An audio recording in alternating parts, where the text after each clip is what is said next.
అందరికీ నమస్కారం. ఈరోజు కార్తీక దీపం సీరియల్లో చాలా ట్విస్టులు అయితే జరిగాయండి. ఆ ట్విస్టులు చాలా రసవత్తరంగా సాగడం జరిగింది. అసలు అందులో ఏం జరిగింది, అసలు ఏంటి, దశరథకి ఇంకా ఏ ఏ నిజాలు తెలిసాయి, పారులు జోలపై దశరథ్ కోపంగా ఎందుకున్నాడు, అయితే స్వప్న కాశీకి విడాకులు ఇచ్చేసిందా, లాంటి పూర్తి వివరాలు ఈ వీడియోలో చూసేద్దాం. అయితే దశరథ్, కార్తీక్లు, దీపలు అందరూ హాస్పిటల్కి వెళ్తారు. అయితే డాక్టర్ గదిలోకి దీప, కార్తీక్ వెళ్ళడం జరుగుతుంది. మీ బోన్ ట్రాన్స్పరెంట్ అర్జెంటుగా జరిగిపోవాలి, అయితే దీనికి మీరు మీ బిడ్డను వదులుకోవడం తప్పనిసరి, ఇంకా మార్గం లేదు అని డాక్టర్ గారు చెప్పడం జరుగుతుంది. ఇక దీన్ని విన్న దశరథ్ అయితే ఇంకా షాక్ అవుతాడు. ఏంటి వీళ్ళు ఇన్ని నిజాలు దాశారా, ఇన్ని నిజాలు అబద్ధాల్లో నేను బతుకుతున్నాను, ఏంటి అసలు నా వాళ్ళే నాకు ఎంత ద్రోహం చేస్తున్నారో అనుకుని ఆవేశంగా వెళ్ళడం జరుగుతుంది. ఇంకా వెళ్తే అప్పుడు నా బిడ్డ తన అమ్మని కాపాడడానికి తన బిడ్డను త్యాగం చేసుకోవాల్సి వస్తుందని చాలా బాధపడతాడు దశరథ్ అయితే. ఇక వెళ్తే డాక్టర్ని అయితే ఇంకా వేడుకుంటాడు.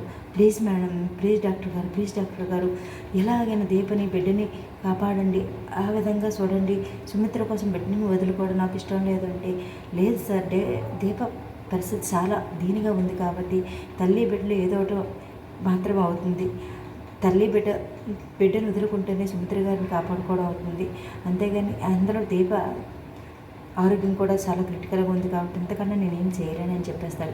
ఇక ఇంకొక వైపు అయితే కాంచన స్వప్నలకి కాశీలకి విడాకులు ఇప్పించేద్దామని అంటుంది శ్రీధర్తో. ఇది విన్న శ్రీధర్ అయితే చాలా షాక్ అవుతాడు. షాక్ అవుతూ ఏంటి కాంచన ఏం చెప్తున్నావంటే, ఇంకా కలిసి ఉండాలని అనుకోలేనప్పుడు ఇంకెందుకు వాళ్ళిద్దరూ కష్టంగా ఇబ్బందిగా పెట్టడం, విడాకులు ఇప్పించేస్తే సరిపోతుంది కదని కాంచన శ్రీధర్తో అంటుంది.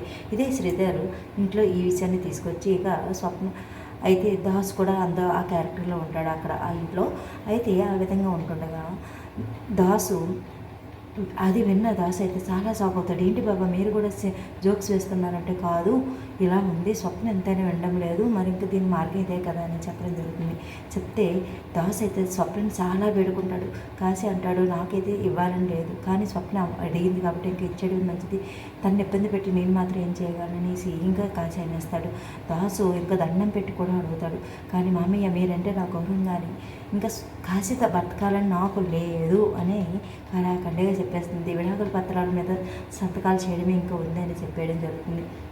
ఇంకా ఈ విధంగా ఈరోజు సీరియల్ అయితే చాలా రసవత్తరంగా సాగింది. ఇదంతా పారు జోలు ఇంకా దీప బిడ్డని చంపాలని అనుకోవడం కూడా దశరథకి అయితే చాలా కోపం వస్తుంది. నా బిడ్డ ఇంటిలో సేవలు చేస్తుంది, అదే సేవలు చేయాల్సిందే స్టైల్గా ఇంట్లో తిరుగుతూ ఉంటుంది, నా బిడ్డకి ఏంటి కర్మ అని చాలా బాధపడుతూ దశరథ్ అయితే చాలా బాధపడుతుంటాడు. ఈ విధంగా అయితే సీరియల్ చాలా రసవత్తరంగా సాగింది. ఇంకా రేపటి ఎపిసోడ్లో ఏం జరుగుతుందో మరొక వీడియోలో చూసేద్దాం. అలాగే మన వీడియోస్ని మొదటిసారిగా చూస్తున్నట్లయితే సబ్స్క్రైబ్ చేసుకోవడం మర్చిపోకండి, లైక్ చేయండి, షేర్ చేయండి, కామెంట్ చేయండి.